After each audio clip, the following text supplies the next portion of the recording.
Hello friends. Welcome to the DXD Tales. How are you all? So we are back with an interesting movie on what if Issei was the Chaos Rider who burned Su. LS with Hellfire, Issei x Akeno Himejima x Rias Gremory. Also be sure to subscribe and like this video. Now let's begin. Chapter 1. The Pact of Burning Souls. The early autumn air carried a bitter chill that seemed to penetrate deeper than skin. Issei Hyodo pulled his school jacket tighter around his shoulders as he walked the familiar path home from Kuo Academy. Streetlights flickered to life in the growing dusk, casting elongated shadows across the pavement. Something felt different tonight, a heaviness in the atmosphere that pressed against his consciousness like an approaching storm. 3 weeks into his second year at Kuo Academy, and Issei still found himself marveling at how ordinary his life had remained despite the school's recent transition to co-ed. He'd harbored fantasies about the change. Of course, what 17-year-old boy wouldn't, but reality had proven disappointing. His social status remained firmly entrenched in the category of unremarkable, neath. Popular enough to be noticed nor problematic enough to be targeted. A soft voice called out behind him. "Excuse me, Hyodo-kun." Issei turned to find a girl with long black hair and violet eyes, watching him with an unreadable expression. Her school uniform wasn't from Kuo, but something about her seemed vaguely familiar. "Yes." He stopped, shifting his school bag to his other hand. "My name is Yuma Amano." She offered a smile that didn't quite reach her eyes. "I've seen you walking this way several times. I was wondering if you're seeing anyone." The question caught him completely off guard. Girls didn't approach Issei, especially not ones with delicate features and curves that made his throat go dry. A warning bell sounded distantly in his mind, but he silenced it with practiced ease. "No, I'm not," he replied, trying to sound casual despite the sudden acceleration of his heartbeat. Would you go out with me, then?" Her voice carried a strange urgency that should have been his second warning. Instead, Issei felt a rush of elation. "Sure, I'd like that." Her smile widened. "Wonderful. Meet me at the central fountain in the park tomorrow at sunset." "I'll be there," he promised, already imagining the jealous faces of his friends. As she walked away, Issei couldn't shake the feeling that something significant had just happened, something irreversible. If he'd known how correct that intuition was, he might have run in the opposite direction. The following evening, Issei arrived at the park 15 minutes early, dressed in his best casual clothes. The setting sun painted the sky in dramatic strokes of crimson and gold, casting long shadows across the empty pathways. No one else was around, unusual for this time of day, but Issei didn't question his good fortune. The fountain's gentle splashing created a soothing background melody as he waited, checking his reflection in a compact mirror he'd brought specifically for this purpose. His brown hair remained stubbornly untamed despite his best efforts, but his eyes, ordinarily an unremarkable brown, seemed different somehow. More intense, more aware. "You came." Yuma's voice floated from behind him. Issei turned to find her standing at the edge of the clearing, wearing a pink dress that accentuated her figure. "Of course I did." She approached slowly, each step deliberate. "Do you believe in fate, Issei-kun?" The sudden formality shift surprised him. "I don't know. I've never given it much thought. Some souls are marked before they're born." She circled him with predatory grace. "Yours has a particular quality that's quite rare." Discomfort prickled along Issei's spine. "What do you mean?" "I mean," she said, voice dropping to a whisper, "that you've been chosen for something extraordinary." The air around them seemed to thicken as darkness gathered behind her. With a sound like tearing silk, massive black feathered wings erupted from her back, stretching wide against the darkening sky. "What are you?" Issei stumbled backward, nearly falling into the fountain. Her laughter held no warmth. "I am Rainer, fallen angel of the Gregory." The cute schoolgirl persona had vanished entirely, replaced by something ancient and cruel. "And you, Issei Hyodo, possess something my masters want." Light coalesced in her hand, forming a crackling spear of energy. "Nothing personal, but your sacred gear is too dangerous to leave unclaimed." Before Issei could process her words, the light spear hurtled toward him with impossible speed. Pain exploded through his chest as the weapon penetrated flesh and bone, pinning him against the fountain's stone edge. Blood, his blood, sprayed across the water's surface, turning it crimson. Such a waste, Raynor sighed, approaching to examine her handiwork. If you'd awakened your power, you might have been interesting. As it stands, you're just another human sacrifice. Issei couldn't speak. The spear dissolved, leaving a gaping hole where it had pierced him. He slumped to the ground, vision tunneling as his heartbeat faltered. The fallen angel's wings carried her skyward until she vanished against the darkening heavens. Alone and dying, Issei's thoughts turned strangely coherent. No desperate prayers or regrets, only a profound sense of injustice that burned hotter than the pain in his chest. He hadn't done anything to deserve this fate. He hadn't even understood what was happening. As his consciousness began to fade, something stirred in the gathering darkness, a presence ancient and terrible, drawn to the nexus of death and rage. Such potential, wasted, a voice whispered, seemingly from everywhere and nowhere. Such perfect vengeance, denied. With his remaining strength, Issei forced his eyes open. The world had changed. Colors inverted, sounds muted. At the edge of his vision stood a figure wreathed in chains and fire, its skeletal features partially obscured by dancing flames. "Would you make a pact, mortal?" the apparition asked. "Would you become my vessel in exchange for the power to right this wrong?" Who? What are you? Issei managed, blood bubbling from his lips. "I am vengeance incarnate. I am the spirit that rides the night, bringing judgment to the wicked." The figure approached, leaving scorched footprints in its wake. "I am the Ghost Rider, and I offer you a second chance." Issei's vision darkened further, his heartbeat now barely a flutter. "I don't understand. Understanding comes later. Now there is only choice." The fiery specter knelt beside him. "Accept my offer, and you will live. Refuse, and your soul journeys onward. Choose quickly, for death approaches." In that moment, facing oblivion, Issei made his decision. Not from fear of death, but from the burning need for justice that outshone even his pain. "Yes," he whispered, "I accept." Flaming hands grasped his face, and the world exploded into agony unlike anything he'd experienced. Fire coursed through his veins, cauterizing wounds and reforging broken tissues. His heart, nearly stopped, surged back to life with a thunderous beat that shook his entire body. "The pact is sealed," the spirit intoned as it seemed to dissolve into Issei's body. "We are bound until judgment comes." Issei's scream echoed across the empty park as Hellfire consumed him from within, burning away mortality and leaving something else in its place. His last coherent thought before unconsciousness claimed him was that death might have been the simpler choice. Remarkable recovery pattern, a female voice observed clinically. "His soul signature has completely transformed. The question is what he's become," replied a second voice, this one rich and commanding. "This isn't a devil's aura, nor an angel's." Issei fought through layers of consciousness, each more disorienting than the last. His eyelids felt impossibly heavy, but he forced them open to find himself lying on an ornate couch in what appeared to be a Victorian-era sitting room. Two women stood nearby, watching him with expressions that mingled curiosity and caution. The first, tall with sun hair that cascaded past her waist and blue-green eyes that seemed to evaluate his every breath, carried herself with aristocratic confidence. The second had raven black hair tied in a long ponytail, and violet eyes that sparkled with mischief despite her composed demeanor. "He's awake," the black-haired woman noted, a small smile playing at her lips. And seemingly coherent, Issei attempted to sit up, only to discover that every muscle protested the movement. "Where am I?" His voice sounded strange to his own ears, deeper, with a resonance that hadn't been there before. "The Occult Research Club room at Kuo Academy," the redhead replied, approaching with measured steps. "I am Rias Gremory, club president. This is Akeno Himejima, vice president." Akeno inclined her head slightly, her smile widening. Era, you gave us quite the surprise, Hyodo-kun." Memories flooded back.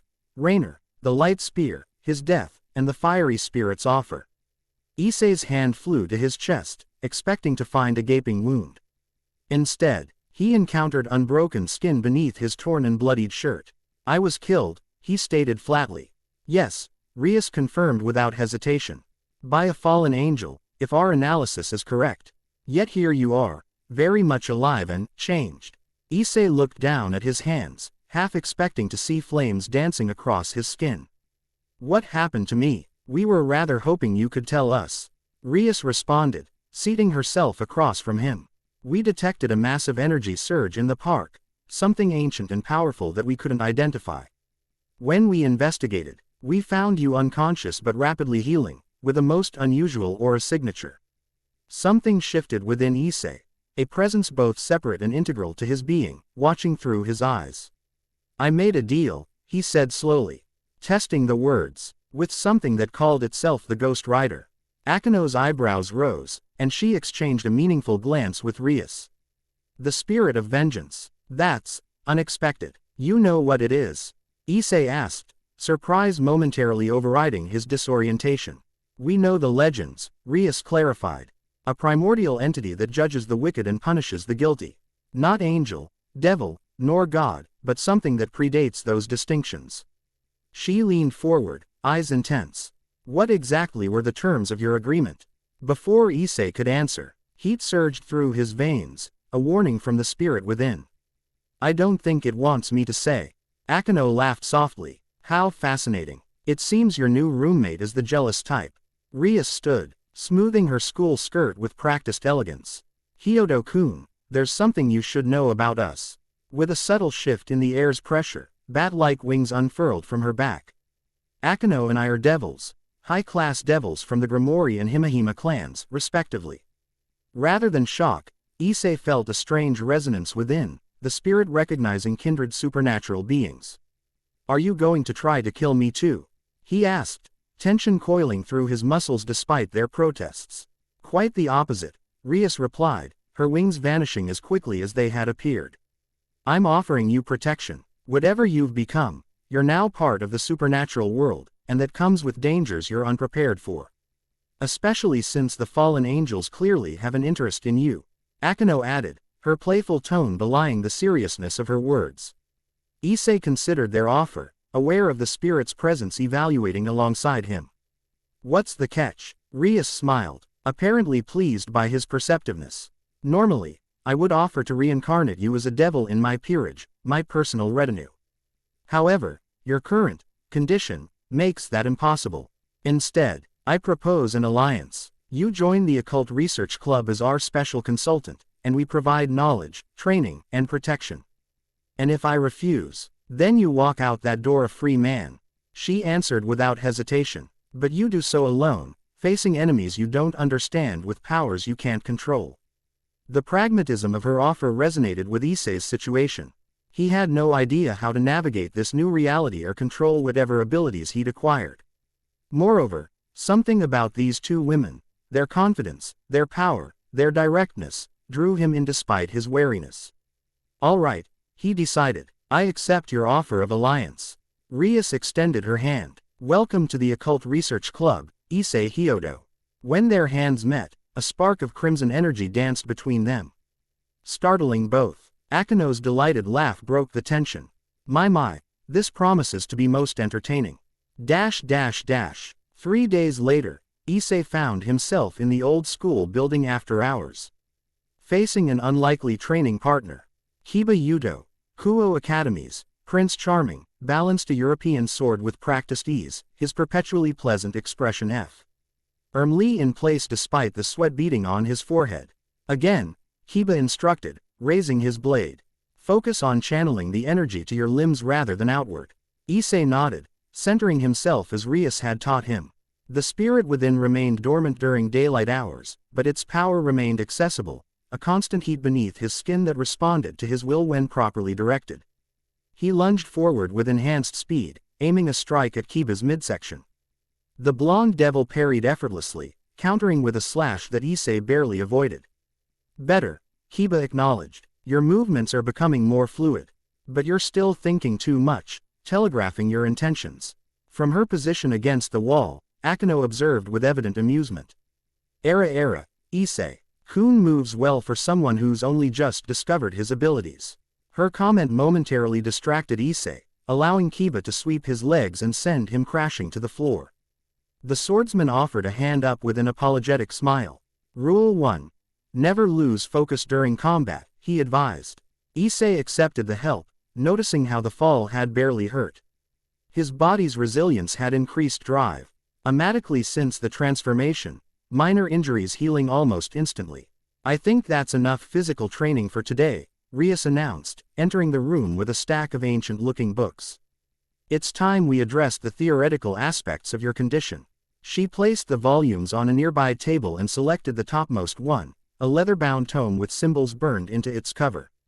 The spirit of vengeance is mentioned in texts from virtually every supernatural faction, though accounts vary wildly. Opening the book to a marked page, she revealed an illustration of a flaming skeleton astride a burning horse, wielding chains wreathed in fire. The most consistent description is that of a rider who judges the wicked by forcing them to experience the suffering they've caused others. The penance stare, Akeno elaborated, approaching to examine the illustration. Quite the nasty ability, by all accounts. It burns the soul directly. Issei studied the image, feeling an uncomfortable resonance with the entity depicted. I haven't transformed like that yet. And we should be grateful, Rias remarked dryly. According to these accounts, the rider's appearance heralds catastrophic events. It's typically associated with apocalyptic prophecies and divine judgment. How reassuring, Issei muttered. Akeno laughed softly. Don't worry, Issei-kun. If you start bringing about the apocalypse, we'll be sure to let you know. Her teasing lightened the mood momentarily, but Rias remained focused on the matter at hand. What interests me most is why the spirit chose you specifically. The texts suggest it bonds only with those who possess particular qualities, a strong sense of justice, personal suffering, or a unique soul composition. Rainer mentioned something about a sacred gear, Issei recalled. She said that's why she was sent to kill me. Rias and Akeno exchanged significant glances. That would explain the fallen angel's interest, Rias mused. Sacred gears are powerful artifacts created by the biblical god and implanted in human souls. Some are incredibly rare and valuable. Could that be what attracted the spirit to him? Kiba asked, sheathing his sword. Possibly, Rias acknowledged, though I've never heard of a rider bonding with a sacred gear wielder before. It creates interesting possibilities. Issei frowned. So I might have some powerful artifact in my soul that I never knew about, and now it's mixed with this vengeance spirit. A unique combination, certainly, Akeno observed, her violet eyes studying him with renewed interest. I wonder how they interact. As if triggered by her speculation, heat surged through Issei's body, more intense than anything he'd experienced during training. His vision blurred, colors inverting briefly before stabilizing. Issei. Rias's voice seemed to come from a great distance. The world shifted around him. No longer in the club room, Issei found himself in a formless void. Air concepts had greater substance than physical matter. Before him stood the flaming skeleton from the book illustration, though now it appeared more human-like, flames forming a simulacrum of flesh over bone. Your questions summon me, vessel, it intoned, voice echoing from everywhere and nowhere. Who are you really? Issei demanded, surprised by his own boldness. What have you done to me? I am justice without mercy. Vengeance without forgiveness. I am the consequence of sin made manifest. The flames brightened. As for what I've done, I've given you the power to survive in a world that would have destroyed you. Why me? Because of this sacred gear thing. The spirit's laughter resonated painfully. The angelic trinket. No, I chose you because of what you felt in your final moments, not fear or despair. But righteous fury. The need for justice burned brighter in you than the fear of death. Such souls are rare and precious. What happens now? Are you just living inside me forever? We are bonded until our purpose is fulfilled or your mortal form expires. The spirit approached, each step leaving burning footprints in the void. But know this, I am no passenger. We are partners in this covenant, and my power comes with obligations. What obligations? Issei asked warily. To punish the guilty, to protect the innocent, to maintain the balance between realms. The flaming figure gestured, and images flashed around them, scenes of judgment and retribution across different times and places. The rider has many forms across many worlds. You now embody one such form, the Chaos Rider, wielder of Hellfire that burns souls rather than flesh. Before Issei could question further, reality reasserted itself with jarring abruptness. He found himself on his knees in the club room. Rias and Akeno kneeling beside him with concerned expressions. Issei, can you hear me? Rias was saying, her hand on his shoulder. I'm here, he managed, his throat painfully dry. I just spoke with it, with the spirit. Akeno offered him a glass of water, which he accepted gratefully. What did it say? As Issei recounted the conversation, Rias's expression grew increasingly troubled. When he finished, she stood and paced the length of the room, her crimson hair swaying with each turn. The Chaos Rider, she repeated. I've seen that term in my brother's restricted archives. It's associated with a prophecy about supernatural realm boundaries dissolving during a time of judgment. Sounds ominous, Kiba remarked. It is, Rias confirmed. If those records are accurate, the appearance of a Chaos Rider signals potential conflict between major supernatural factions. Issei slumped back against a chair leg.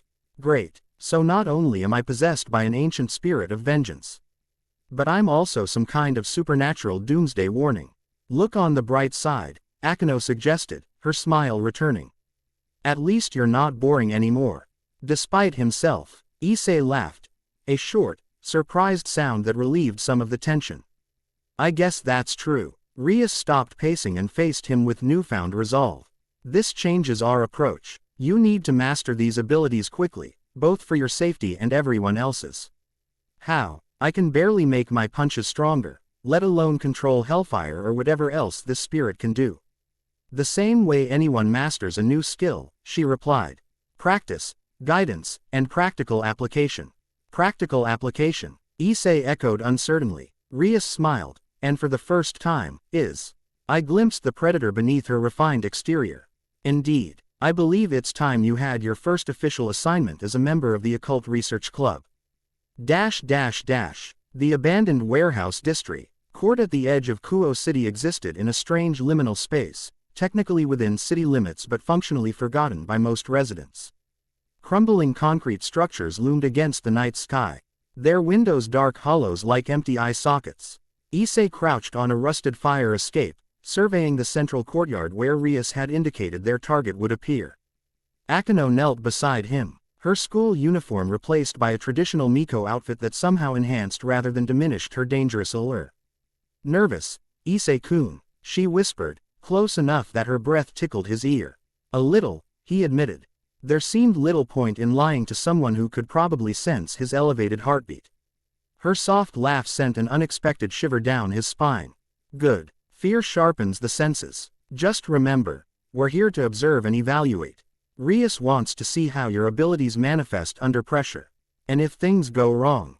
Akeno's smile took on a distinctly sadistic edge. Then I get to play too. Before Issei could respond to that disturbing statement, movement below caught his attention. 3 figures entered the courtyard, 2 men flanking a slender woman. Even from a distance, Issei could tell they weren't human. Their movements were too fluid, their postures too predatory. Stray devils, Akeno confirmed quietly. Former servants who've abandoned or killed their masters.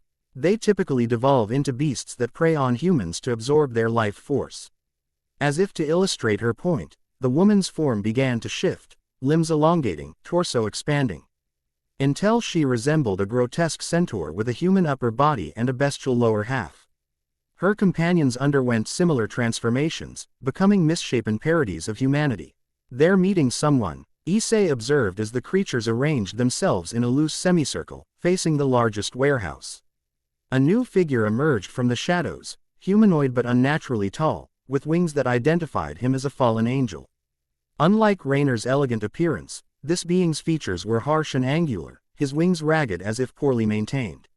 Something stirred within Issei at the sight, the spirit recognizing an ancient enemy. Heat built beneath his skin, more insistent than during training sessions. Let me see through your eyes, the spirit requested, its voice resonating directly in Issei's consciousness. Instinctively understanding what was needed, Issei relaxed his mental barriers. His vision immediately changed, the world becoming a landscape of moral stains and spiritual wounds. The stray devils glowed with chaotic energy, their forms wrapped in tendrils of darkness that represented their corruption.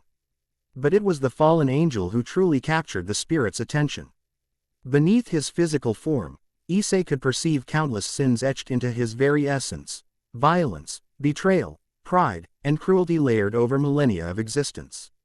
Damnale, the spirit identified. Once a guardian of the Western Gate, now a trafficker in souls and forbidden knowledge. His corruption runs deep. You know him, Issei whispered. I have judged his kind before. He escaped punishment centuries ago during the Great War's chaos. Akeno touched Issei's arm, drawing his attention. What do you see? She asked, noting the orange glow that had begun to emanate from his eyes. Corruption, he replied, the word carrying more weight than he'd intended. The fallen angel, Damnale, has a history with the spirit. He's here to trade something with the strays. As if confirming his assessment, the fallen angel produced a small crystal vial containing swirling crimson energy. Payment first, his voice carried clearly in the night air.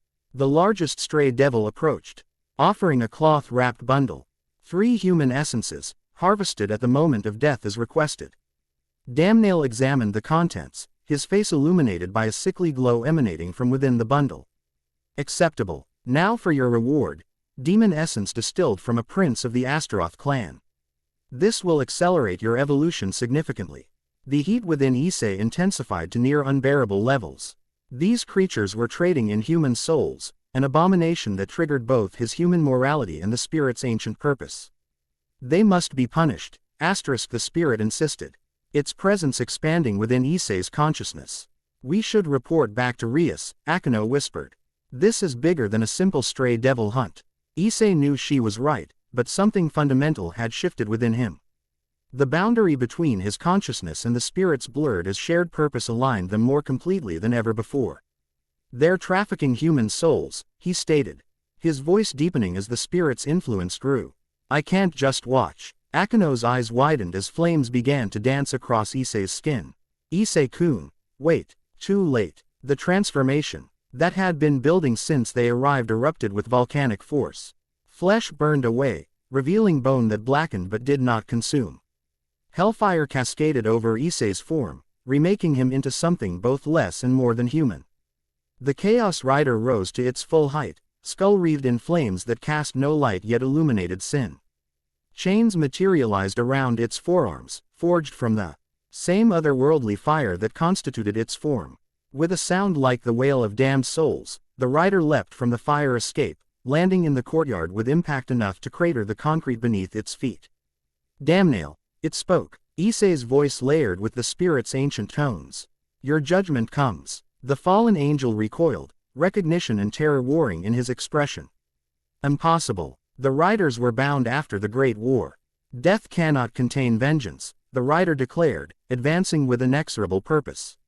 Your sins have found you. The stray devils recovered from their shock first.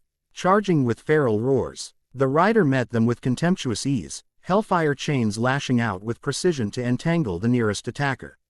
Where the chains touched, flesh blackened and crumbled, sin itself becoming the instrument of punishment. Damnale launched skyward, wings beating desperately as he clutched the soul container to his chest. Keep it occupied, he commanded the remaining strays. I'll bring reinforcements. The rider's hollow eye sockets tracked the fleeing angel, burning with intensity that belied their emptiness. Nowhere to hide, it intoned, extending a skeletal hand. Fire erupted from the rider's palm, coalescing into a whip that stretched impossibly to wrap around Damnale's ankle. The fallen angel screamed as hellfire seared not High's flesh but the very essence of his being. With a savage yank, the rider pulled Damnale back to earth. He crashed into the courtyard with bone-shattering force, the vial of demon essence shattering beneath him. Crimson energy dissipated into the night air with a sound like distant screams. The remaining stray devils scattered, preservation instincts overriding loyalty to their fallen ally. The rider ignored them, focusing entirely on the writhing fallen angel before it. Please, Damnale begged, wings broken and trailing behind him as he attempted to crawl away. I was only following orders. The soul trade wasn't my idea. Every soul you trafficked, the rider responded, looming over him. Every innocent you corrupted, every oath you betrayed. With each accusation, hellfire chains wrapped tighter around the fallen angel, binding him physically and spiritually. Face your judgment. The rider knelt, grasping Damnail's face between burning hands. Look into my eyes and feel the pain you've caused. What followed transcended physical torture. The penance stare forced Damnail to experience every moment of suffering he'd inflicted throughout his long existence, every death, every betrayal. Every corruption magnified and condensed into a single, eternal moment. His screams echoed across the abandoned district, rising in pitch until they exceeded human hearing range. Light poo, red from his eyes and mouth as the stare burned through millennia of sin, reducing his corrupted essence to purified ash. When it ended, nothing remained of Damnail but a scorch mark on the concrete. And a single black feather that crumbled at the rider's touch. Justice is served, the rider declared, flames diminishing slightly as the immediate threat ended. Slow applause broke the ensuing silence. Akeno stood at the edge of the courtyard, violet eyes alight with fascination and something darker. My, Issei-kun. That was quite the performance. The rider turned toward her, Hellfire wreck. Edging further as Issei's consciousness reasserted partial control. Akeno, I couldn't stop it, when I saw what they were doing.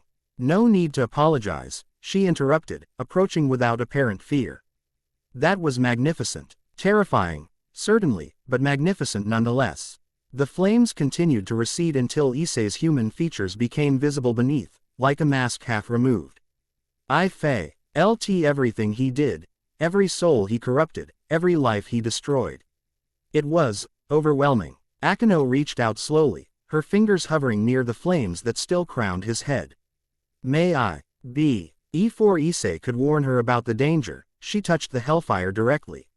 Rather than burning her, the flames curled around her fingers like affectionate cats, responding to something within her that resonated with their nature. How interesting, she murmured. It seems your fire recognizes something in me. The fallen blood, Issei realized, the spirit's knowledge flowing through him. Part of you is kin to Damnail, but untainted by his choices. Akeno's expression hardened momentarily before softening into a sad smile. Untainted as generous. But yes, my father was a fallen angel. The revelation should have shocked Issei, but in his current state, it seemed merely another piece of information to process. The spirit doesn't judge by bloodline, only by actions. And what does it think of my actions, I wonder? She asked, a challenge in her voice despite her playful tone. The rider's influence surged briefly, assessing Akeno with ancient criteria. You harbor darkness, Issei found himself saying. But direct it toward those who deserve punishment.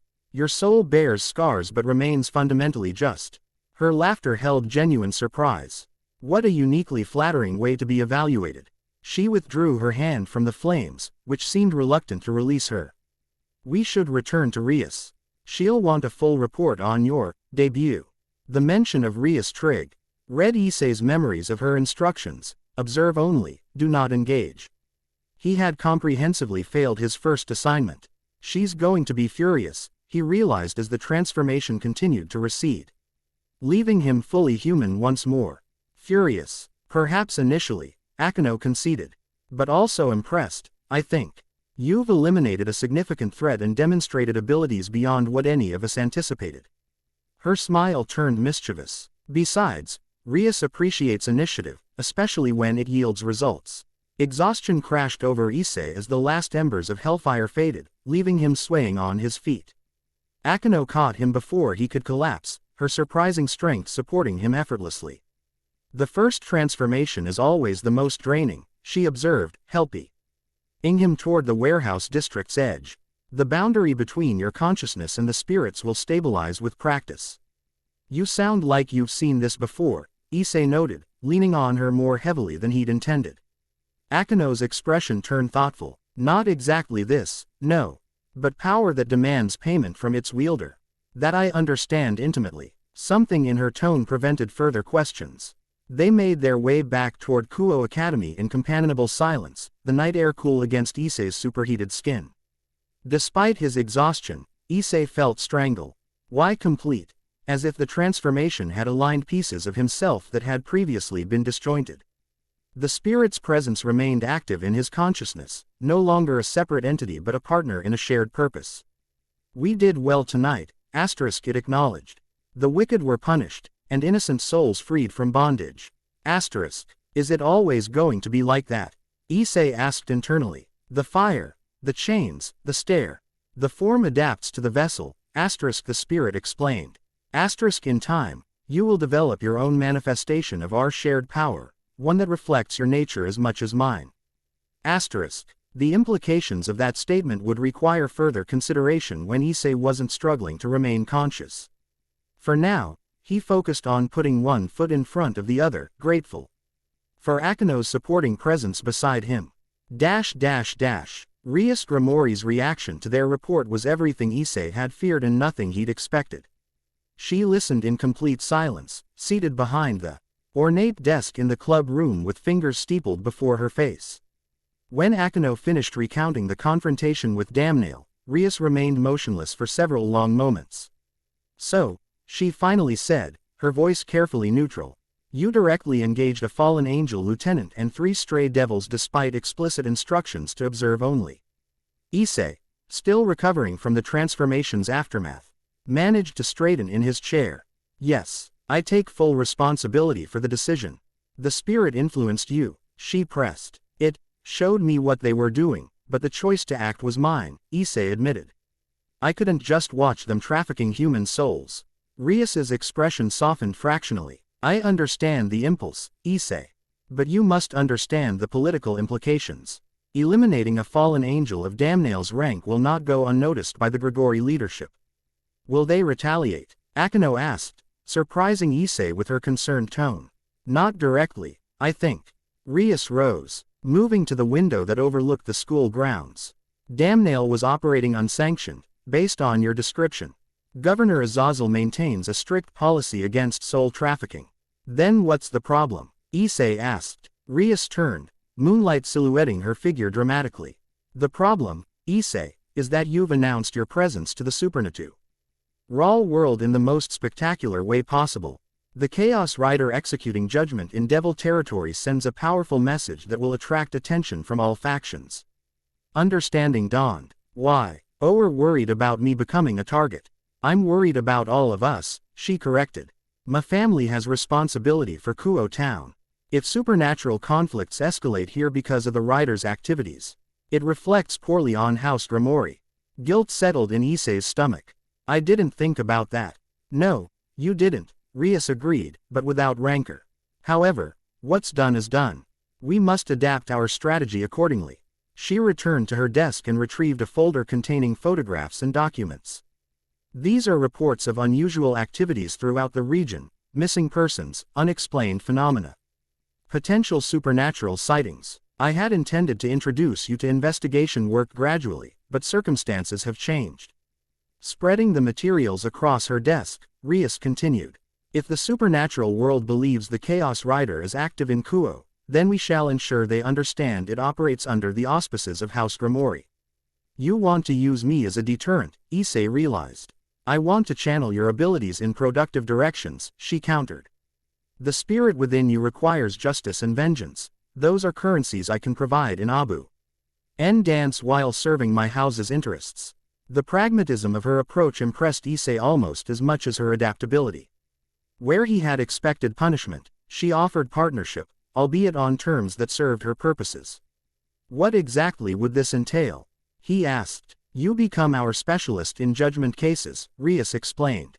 When we identify supernatural threats that require not just elimination but punishment. You intervene as the Chaos Rider. Your actions carry the implicit backing of House Gremory while satisfying the spirit's need for justice. Akeno, who had remained uncharacteristically quiet during this exchange, finally spoke. And his training accelerated, Rias declared. I'll speak with my brother about accessing restricted materials regarding the Riders. In the meantime, Akeno, you'll work with Issei on controlling his transformation and channeling Hellfire. Me? Akeno's surprise seemed genuine. Wouldn't Yudo be better suited for combat training? Kiba can continue physical training. But you have unique insight into the type of power Issei wields. Rias's gaze was meaningful. Your experience with destructive energies makes you the ideal mentor for controlling Hellfire. Understanding passed between the two women, leaving Issei feeling like he'd missed something significant. Before he could question it, Rias addressed him directly. There's one more thing you should know. Issei, The soul container Damnale was trading. Demon essence from the Astaroth clan suggests involvement from someone within Devil Society. This may lead to confrontations with devils of significant standing. Are you asking if I'm willing to judge members of your society? Issei clarified. Rias's expression turned grave. I'm asking if you and your spirit see and remain objective when the guilty party might be connected to me or my household. The question struck at the heart of their arrangement. Issei felt the spirit's presence evaluating Rias with ancient wisdom that transcended political affiliations. Justice doesn't recognize rank or species, Issei answered finally. But it does recognize context and intent. Neither I nor the spirit are interested in punishing technical infractions or political enemies. Only true wickedness merits the writer's attention. Relief flickered across Rias's features before her composed demeanor returned. Then we have an understanding. Welcome officially to the Occult Research Club, Issei Hyodo, our spirit of vengeance. The title sent an unexpected thrill through Issei. For the first time since his transformation, he felt a sense of purpose beyond mere survival or reaction. He was part of something larger now, a team, a mission, perhaps even a destiny. I won't let you down, he promised, the words carrying more weight than simple reassurance. Rias smiled, genuine warmth replacing her earlier reserve. I know you won't. Now go rest. You'll need your strength for tomorrow's training. As Issei left the club room, Akeno fell into step beside him. Quite the eventful first assignment, she observed. How are you feeling? Exhausted, confused, exhilarated. He laughed softly. Is it always like this in the supernatural world? Oh no, she replied with mock seriousness. Usually it's much more exciting. Despite his fatigue, Issei found himself smiling. I'm not sure I could handle more exciting. Akeno's answering laugh held a darkness that should have been disturbing but instead felt oddly comforting. You're adapting remarkably well for someone who was human a week ago. Most people would be catatonic after experiencing what you have. I don't feel entirely human anymore, Issei admitted as they reached the old building's entrance. There's something different inside me now. Not just the spirit, but something fundamental. The transition, Akeno nodded knowingly. When supernatural power rewrites your essential nature. Devils experience it during reincarnation, angels during ascension. And what am I transitioning into? She considered him with those penetrating violet eyes. Something unique, I think. Neither devil nor angel nor human, but a new configuration entirely. Her smile returned, mischievous and alluring. I find it absolutely fascinating. The casual comment carried undertones that sent heat rushing to Issei's face, a very different kind of fire than the one he'd wielded earlier. I should get home. My parents will be worried. Of course. Akeno stepped back, but her gaze remained fixed on him. Sleep well, Issei-kun. Tomorrow we discover exactly what you're capable of. The promise in her voice followed him into the night, almost as tangible as the spirit's presence within his soul. Dreams came vividly that night, not nightmares of his death or transformation, but memories that weren't his own. Issei witnessed countless judgments across millennia, riders in various forms delivering vengeance to the wicked. A Roman sent, Urian with flames erupting from his legion helmet, confronting corrupt officials who had massacred innocents for political gain. A Mongolian shaman wreathed in spiritual fire, judging a Khan who had sacrificed his own people to dark entities in exchange for power. A medieval knight whose armor burned with righteous flame, facing a bishop who had perverted his holy office to torture and murder in God's name. Through each memory ran common threads, justice transcending human law, vengeance serving a higher purpose than mere retribution, and always the fire that burned sin rather than flesh. When Issei woke, pre-dawn light filtering through his bedroom window, he felt the spirit's presence more integrated than before. The memories had served their purpose, providing context and understanding that words alone couldn't convey. You begin to comprehend, the spirit observed. Good. The challenges ahead require full partnership between us. What challenges? Issei asked aloud, still disoriented from the dream memories. The soul trade is merely symptom of greater corruption. Forces move in the shadows, fallen, devil, and entities beyond normal classification. They seek to disrupt the balance between realms for their own purposes. And we're supposed to stop them. Just us. We are catalyst, not solution, asterisk the spirit corrected. The rider appears when judgment approaches, a warning. And an opportunity for correction before greater forces intervene. Asterisk. Before Issei could request clarification on that ominous statement, his phone chimed with a message from Rias. Training begins at sunrise. Meet Akeno at the mountain shrine east of town. Glancing at the time, Issei realized he had barely 30 minutes to prepare. He dressed quickly in workout clothes, left a note for his parents claiming an early study session, and slipped out into the quiet morning. The shrine Rias mentioned lay 3 miles outside Kuo town's borders, accessible only by a winding mountain path. Under normal circumstances, reaching it would require at least an hour's hike. Today, however, Issei discovered another aspect of his transformation, enhanced physical capabilities even in human form. He ran with supernatural endurance, covering ground at speeds that would impress Olympic athletes. The spirit's power suffused his muscles, eliminating fatigue and amplifying strength without requiring full transformation. The Torii gate marking the shrine's entrance came into view just as the sun crested the eastern mountains. Beyond it, a small courtyard surrounded a traditional Shinto shrine that appeared well maintained despite its remote location. Akeno waited at the center of the courtyard, dressed in full Miko attire. Her hair remained in its customary ponytail, but something about her earrings seemed different here, more formal, more connected to the shrine's spiritual energy. Right on time, she greeted him. Did you run the whole way? Issei nodded, surprised to find himself barely winded. The spirit seems to enhance my physical abilities even without transformation. Excellent. That will be useful for what I have planned. She gestured toward the shrine. This place has been in my family for generations. The barrier surrounding it prevents supernatural energy from being detected from outside, making it perfect for training potentially destructive abilities. Your family. Issei recalled her earlier revelation about her fallen angel parentage. So this is my mother's shrine, yes. Akeno's expression flickered with something like pain before returning to its usual composure. She was a shrine maiden from a powerful exorcist lineage. This place remains consecrated by her family's techniques. The personal connection explained Akeno's changed demeanor. Issei followed her to a flat stone area behind the main shrine building, where training dummies had been arranged in a semicircle. Today we focus on controlling Hellfire manifestation without full transformation, Akeno explained, positioning Issei at the center of the space. Based on my observations yesterday, your flames respond to emotional triggers, specifically, righteous anger and the desire for justice. That matches what the spirit has told me, Issei confirmed. Then our first task is to access that emotion in controlled circumstances. Akeno stepped closer, her voice dropping to a near whisper.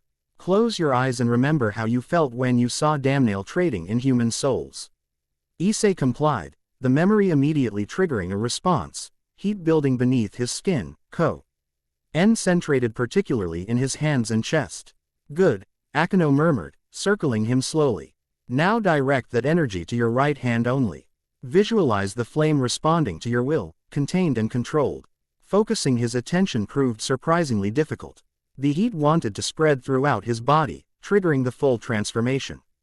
Issei gritted his teeth, mentally wrestling the power into compliance. You're fighting it too directly, Akeno observed. Don't force the flame, guide it. Hellfire responds to intention more than command. Adjusting his approach, Issei imagined. The heat is a living entity that could be persuaded rather than controlled. The change in perspective yielded immediate results. Flames erupted from his right hand alone, dancing above his palm without burning his flesh. I did it, he exclaimed, opening his eyes to observe his achievement. The hellfire burned with surprising beauty, orange gold with hints of blue at its core, casting no shadows despite its brightness. Unlike normal fire, it moved with almost sentient purpose, responding to subtle shifts in Issei's thoughts. Excellent, Akeno praised, her eyes reflecting the supernatural flames. Now try directing it outward, aim for the center target. Issei extended his arm toward the indicated dummy, willing the fire to strike it. The results exceeded his expectations. Hellfire launched from his palm with concussive force, engulfing the target completely. When the flames receded, the dummy remained physically intact but emanated a soft glow where the fire had touched it. Fascinating, Akeno commented, approaching the dummy cautiously. It appears your Hellfire affects the spiritual essence rather than physical matter. Had this been a living being with a soul, the damage would manifest internally rather than externally. Is that good or bad? Issei asked, examining his hand for any signs of the power he'd just wielded. It depends on your perspective. Akeno traced the glowing pattern on the dummy with a fingertip. For combat against supernatural entities, it's devastatingly effective. Few defenses exist against attacks that target the soul directly. For subtlety and avoiding collateral damage, it's ideal. She returned to Issei's side, her expression thoughtful. Try producing the flame without anger this time.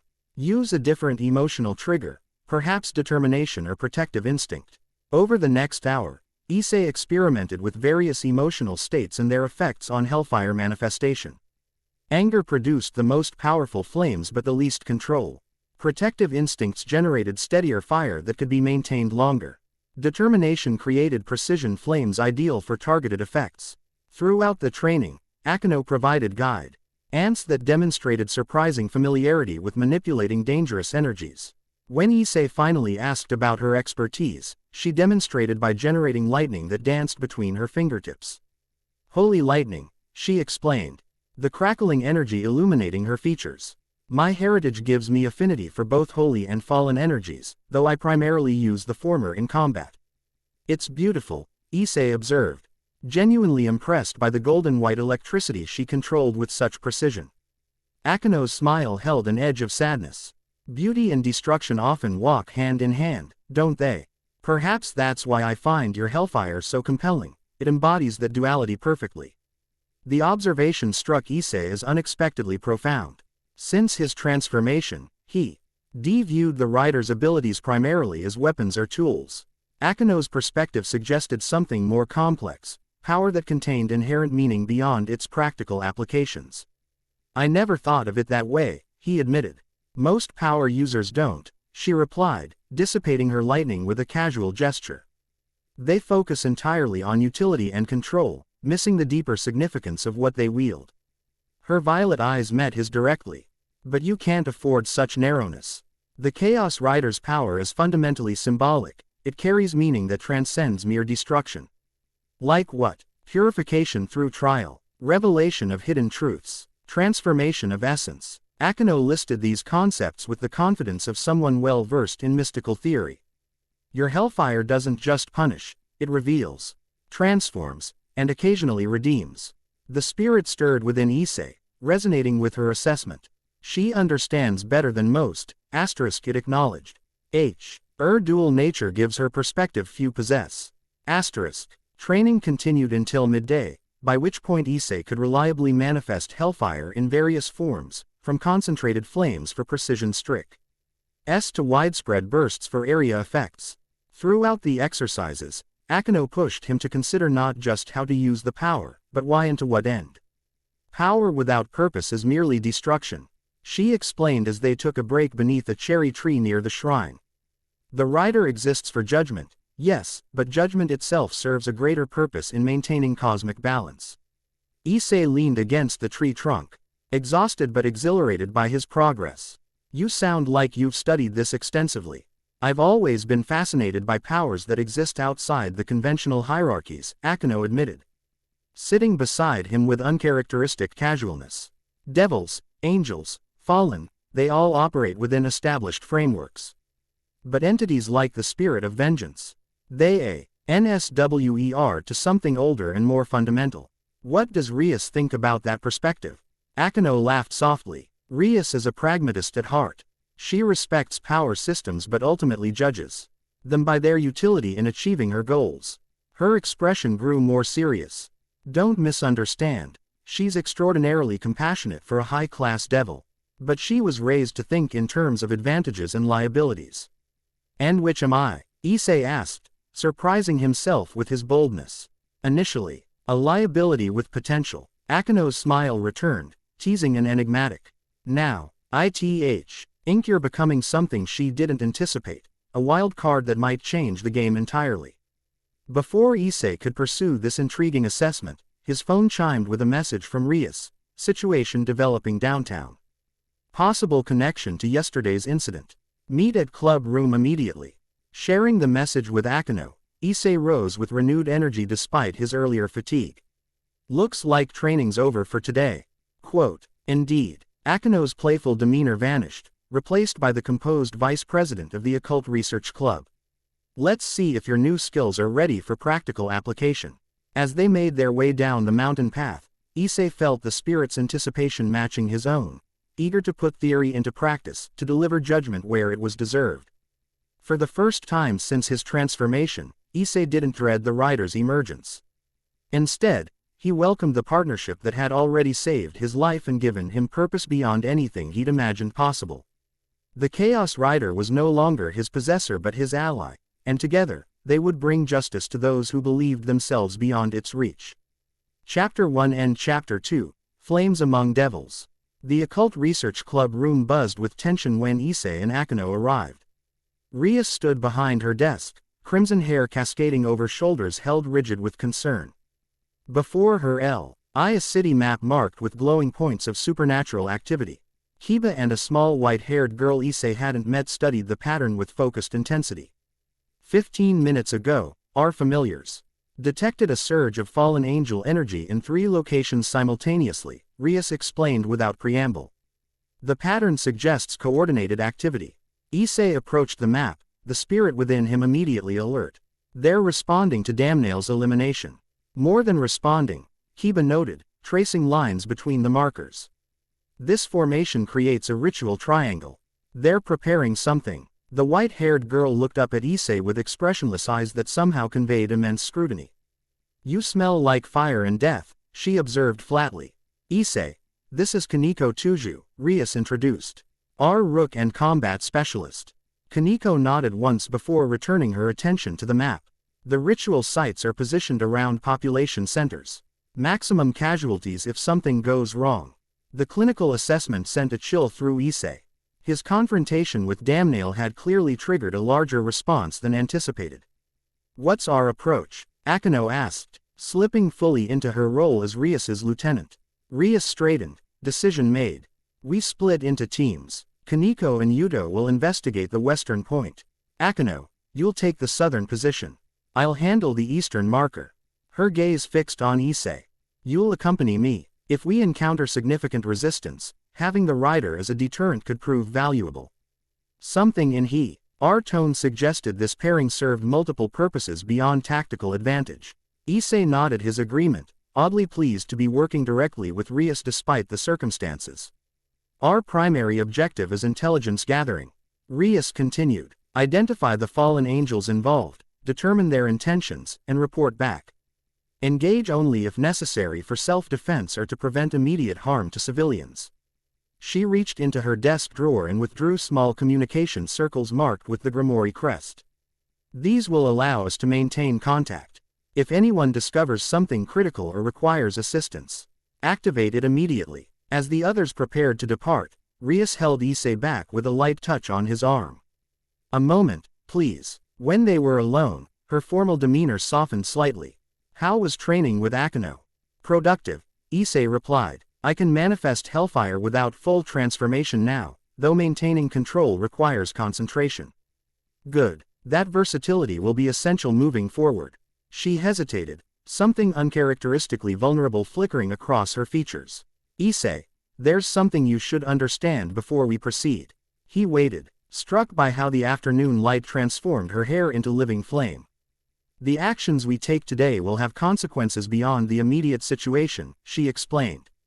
By associating yourself publicly with House Gremory while wielding the rider's power, you become part of devil politics whether you intend or not.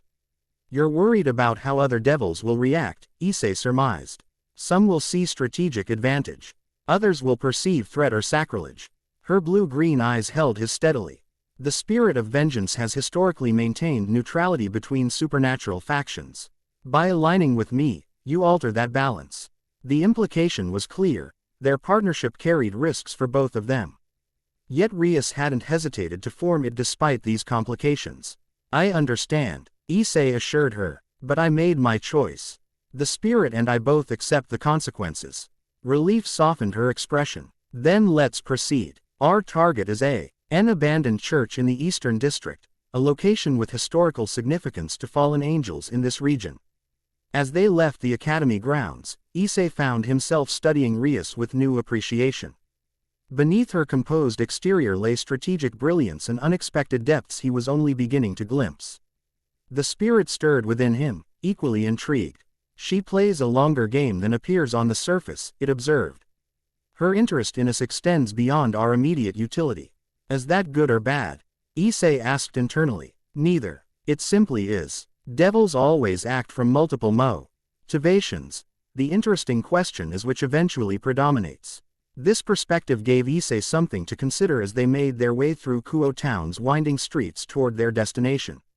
The abandoned church loomed against the afternoon sky, its once white stone discolored by decades of neglect.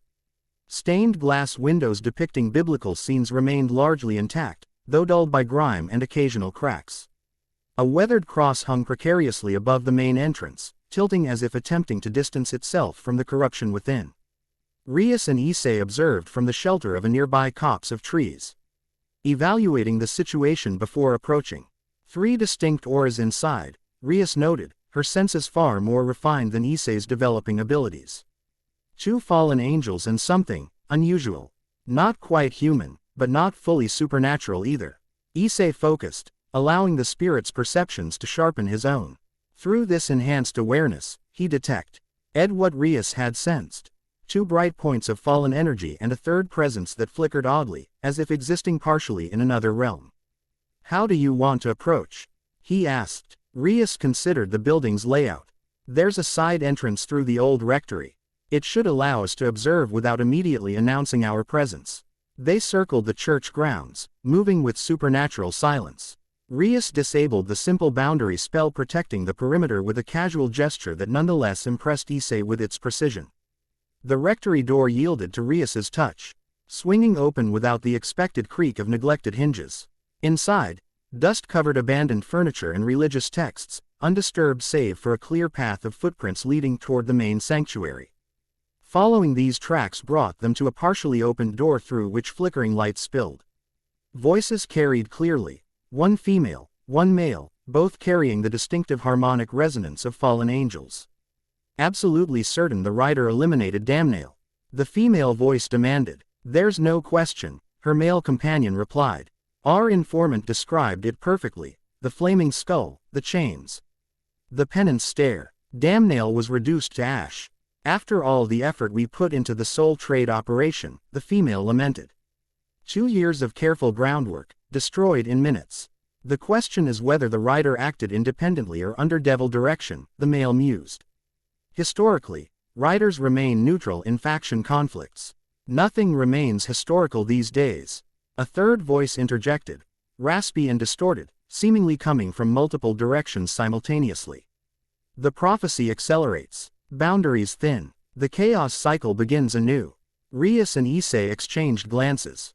This unknown speaker clearly possessed information about the rider's significance beyond what Issei himself understood. Prophecies are subjective, the female fallen angel dismissed. We deal in certainties. The harvester requires souls specifically prepared through terror and despair. Without Damnale's expertise, our timeline suffers. Time becomes irrelevant when the boundaries collapse. The distorted voice insisted. The rider's emergence confirms the cycle's commencement. The white rider will soon follow, then the others. Multiple riders. The male fallen angel questioned. The texts only mention 1 spirit of vengeance. Your texts are incomplete, came the cryptic response.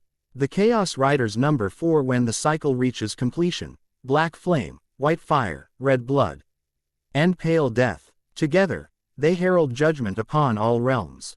Issei felt the spirit within him react violently to these words, a surge of recognition and ancient memo. Nearly overwhelming his consciousness. Rias steadied him with a concerned glance, clearly noticing his distress. Theoretical eschatology doesn't help our immediate problem, the female fallen angel snapped. We need replacement souls within 3 days or the harvester's binding weakens. Calawarner and Miltelt are already seeking new candidates, but without Damnale's expertise in extraction. Perhaps we should consider temporary alternatives, the male suggested. Devil essence provides greater power than human souls, though less stability. After what happened to the Astaroth sample, Azazel would have our wings if we risked another incident with devil nobility. The conversation confirmed their connection to the soul trade Damnale had participated in, but introduced new element. That complicated the situation considerably. This, Harvester, and the prophecy regarding multiple riders suggested something far more significant than simple fallen angel operations. Rias motioned for them to withdraw, having gathered sufficient intelligence for their immediate needs. They retreated silently through the rectory and exited the church grounds before speaking. We need to report this to the others, Rias decided. Activating her communication circle, the situation is more complex than we anticipated. As she relayed their discoveries to Akeno and the others, Issei struggled to process the spirit's intense reaction to the mention of multiple riders. What was that about? He asked internally. You nearly took over when they mentioned the 4 riders. Ancient memory, the spirit replied, its mental voice uncharacteristically subdued. The chaos cycle is not prophecy but history repeating. When the boundaries between realms weaken, the riders emerge to restore balance through judgment. And you're one of these riders. The black flame, I am the fragment that remembers. The aspect that judges. When all 4 riders manifest, the cycle nears completion. Before Issei could press for clarification, Rias concluded her communication and turned to him with renewed purpose. Akeno reports similar conversations at her location, fallen angels discussing soul collection and something called the Harvester. Hiba and Kaneko found an actual ritual site being prepared, though no fallen angels were present. Her expression darkened. This is coordinated action on a scale that suggests higher authorization than rogue elements like Damnale. The spirit reacted strongly to the mention of multiple riders, Issei informed her. It says the chaos cycle is real, something has happened before when boundaries between supernatural realms weaken. Rias's eyes widened fractionally. That aligns with records in my family's restricted archives. The chaos cycle is mentioned. In ancient devil texts as a period of judgment that precedes major shifts in the balance between factions.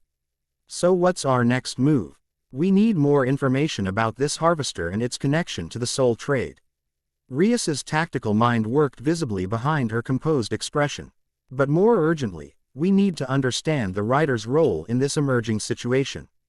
She made a decision, straightening with renewed determination. Change of plans. You and I are making a trip to the underworld. Issei blinked in surprise. The actual underworld. Devil territory. My family's estate, specifically, she clarified. Our archives contain the most comprehensive collection of information regarding supernatural cycles and prophecies outside the Vatican's secret library. If answers exist about the Chaos Riders, we'll find them there. Won't bringing the spirit of vengeance, into devil territory cause problems? Rias's smile held unexpected mischief. Undoubtedly. Creating a controlled controversy now serves our interests better than waiting for events to force our hand. The strategic thinking impressed Issei and, surprisingly, the spirit as well. She understands power dynamics intuitively.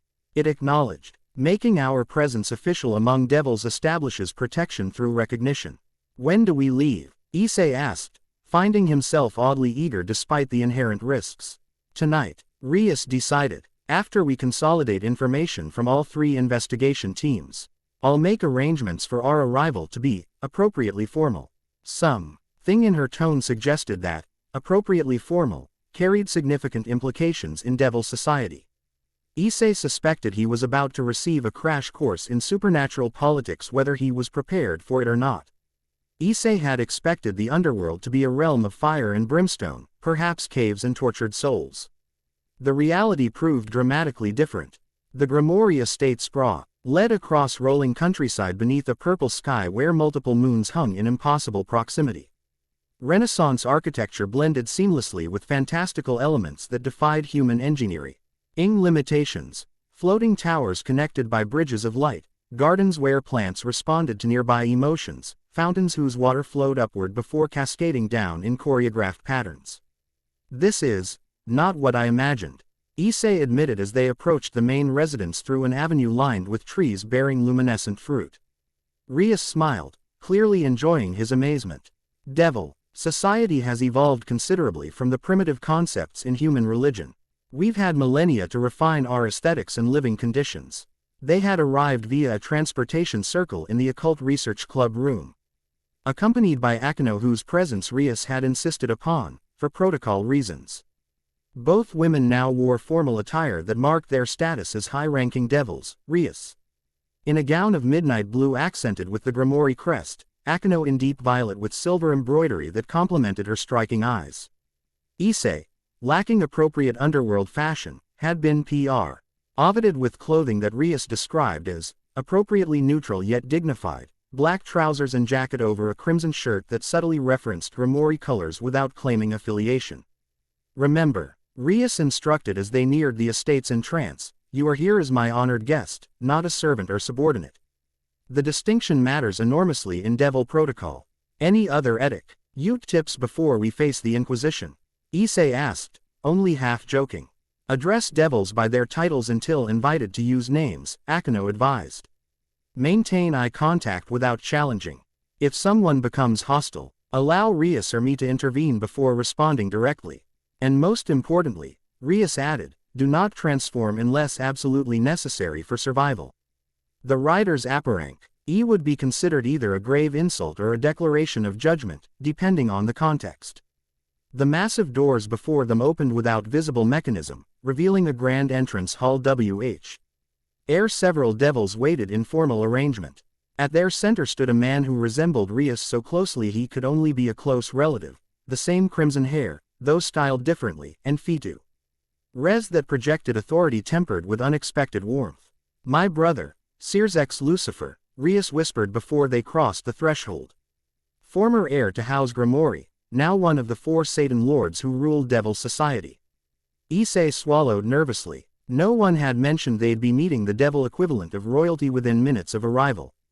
Rias led their small procession forward with perfect poise, stopping at precisely the correct distance for formal greetings. She curtsied with practiced elegance while Akeno mirrored the gesture a half-step behind her. Lord Lucifer, sent myself and my associates as requested, Rias stated, her voice carrying the perfect balance of respect and confidence. Sears smiled, immediately warming his regal features. Little sister, always so formal when we have company. He stepped forward to embrace her briefly before turning his attention to Issei. And this must be the young man who's caused such a stir in our intelligence reports. Those penetrating eyes, so similar to Rias's yet carrying the weight of far greater power and experience, seemed to look through Issei rather than at him. The spirit within stirred but remained passive, observing rather than reacting. Issei Hyodo, Sears identified him without introduction. Former human, now host to an entity older than recorded devil history. How fascinating. He extended his hand in Western greeting style. Issei accepted it, noting the carefully controlled power that hummed beneath the Devil Lord's skin, tremendous force held in perfect check. Thank you for allowing me to visit, Lord Lucifer. Issei responded, grateful that his voice remained steady. Sears please, the Satan corrected with easy charm. We needn't stand on ceremony for someone who's already rewritten several of our fundamental assumptions about metaphysical boundaries. This casual dismissal of protocol visibly surprised the other devils present, a green-haired woman in formal military attire. An elegant silver-haired maid whose calm demeanor nonetheless projected considerable power, and several less distinct figures who seemed to serve advisory roles. My lord, the military woman objected. Standard security protocols for non-devil visitors don't apply in this case, Lady Graphia, Sears interrupted smoothly, nodding toward the silver-haired maid. Would you agree, that our standard classifications are insufficient here? The maid, apparently Graphia, inclined her head slightly. The entity's nature transcends conventional categorization. However, Prudence suggests maintaining formal observation during their stay. A reasonable compromise, Sears conceded. He turned back to Rias. I've prepared access to the restricted archives as requested. Graphia will escort you once you've had opportunity to refresh yourselves after your journey. The efficiency with which events proceeded suggested to Issei that this visit had been anticipated, perhaps even orchestrated. Well before Rias proposed it. The realization made him wonder just how much Searsex already knew about the rider and its significance. As they followed a servant to their assigned quarters, Issei leaned closer to Rias. "Your brother was expecting us," he observed quietly. "Searsex has the most extensive intelligence network in Devil Society," she replied without surprise. "I would have been shocked if he hadn't known about your existence within hours of your transformation. Then why the pretense of this being your initiative?" Rias's smile held surprising complexity. "Politics, Issei. By allowing me to introduce you officially, he gives House Gremory primacy in any formal relationship with the rider. It's his way of strengthening our family's position while maintaining appropriate separation in his role as Satan." The intricacy of these unspoken rules and expectations made Issei's head spin. Human social dynamics suddenly seemed refreshingly straightforward by comparison. "Don't worry," Akeno reassured him, noting his overwhelmed expression.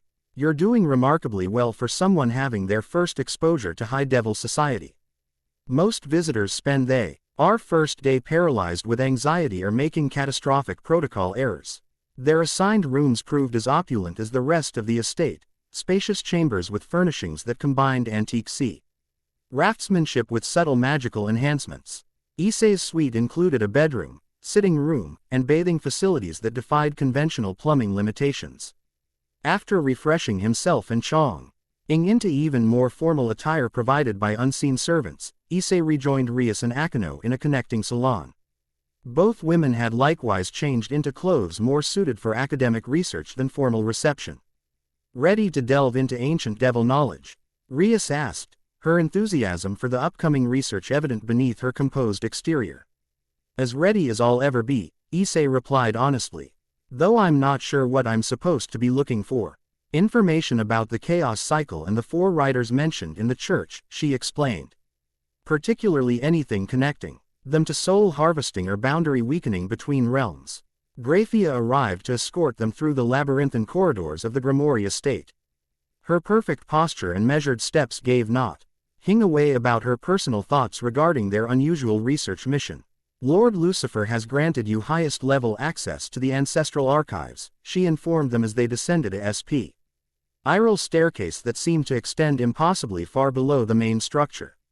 "Materials predating the Great War are particularly fragile and should be handled using the preservation spells indicated on their storage containers." The temperature dropped noticeably as they continued downward, the air taking on the distinctive scent of old parchment and preservation magic. Eventually they reached a massive vault door inscribed with intricate runic patterns that shifted and realigned as Grafia approached. "The Gremory Ancestral Archive," she announced, placing her palm against the center sigil. "Continuously maintained since the 4th Devil Dynasty, containing texts recovered from the original underworld and subsequent historical periods." The door swung open silently despite its apparent weight, revealing a cathedral-like space filled with bookshelves, display cases, and study areas arranged around a central atrium. Magical lighting adjusted automatically as they entered, illuminating sections relevant to their presence while leaving others in atmospheric shadow. "Research materials regarding eschatological cycles have been preselected based on your stated interests," Grafia informed them, indicating a large table where ancient volumes were already arranged in chronological order. "Additional relevant texts will present themselves as your research progresses." With that cryptic statement, she withdrew, leaving them alone in the vast archive. Did she mean the books will literally present themselves? Issei asked, only half joking. "Indeed," Rias confirmed, approaching the prepared materials with evident familiarity. "The archive responds to research patterns and intellectual connections. As we discover relevant information, related sources will activate and make themselves known." Akeno had already begun examining the oldest text, a massive tome bound in some unidentifiable material that seemed to absorb rather than reflect light. "This predates standardized devil language," she noted, "likely from the early schism period when our ancestors first separated from the celestial hierarchy." Rias nodded in agreement. "Start there. I'll begin with the 3rd D. Why nasty chronicles when our family first documented interaction with judgment entities?" Issei, lacking their scholarly background, approached a different section where illustrations might provide entry points to understanding. He found himself drawn to a set of scrolls depicting 4 horsemen remarkably similar to the Christian apocalypse imagery, yet with distinctively different details. The first rider, rendered in obsidian ink with gold leaf accents, rode a steed formed from smoke and flame. Its skeletal features remained partially covered by burning flesh, one hand wielding a chain of fire. The other extended in judgment gesture. The second, illustrated in silver and white pigments that still shimmered with preserved magic, showed a figure of blinding brightness whose form seemed deliberately obscured. As if too radiant to perceive directly, it rode a mount formed from lightning and cloud, wielding a spear of pure light. The third, painted in deep crimson and rust tones, depict a warrior drenched in blood, both its own and others, riding a steed formed from corpses of fallen warriors. In its hands it held scales that weighed hearts against weapons. The fourth, rendered in sickly green and bone white, showed an entity more concept than being, decay and entropy given temporary form. Its mount seemed to age and decompose even as it advanced, leaving renewed life in its wake despite the destruction it embodied. Beneath these images, text in ancient devil script provided identification: the Chaos Riders, vengeance, redemption, conflict, and transition. When the 4 manifest in alignment, the boundaries between realms grow permeable, allowing judgment to pass freely between domains. Rias, Issei called, carefully transporting the scroll to their research table. "I think I found something." Both women examined his discovery with professional interest, Akeno gently using magic to stabilize the fragile document while Rias translated the accompanying text. The chaos cycle begins when cosmic imbalance threatens multiple realms simultaneously, she read. First emerges vengeance, revealing hidden corruption. Then appears redemption, offering transformation through sacrifice. Conflict follows, testing newfound balance through trial. Finally comes transition, ensuring renewal through necessary ending. "That matches what the fallen angels discussed," Issei noted. "They said or the spirit within me, represents the black flame, the first rider. Which means the white rider will appear next," Akeno concluded. Redemption through sacrifice, if this text is accurate. The spirit within Issei stirred with growing agitation. The cycle accelerates unnaturally, it communicated. External forces manipulate events to trigger premature judgment. Issei relayed this concern, prompting Rias to search more specifically for references to artificial acceleration of the cycle. This query caused several previously dormant texts to illuminate across the archive. Their spines are containers glowing with gentle magical light to indicate relevance. The end. Remember to subscribe and like this video. See you in the next video.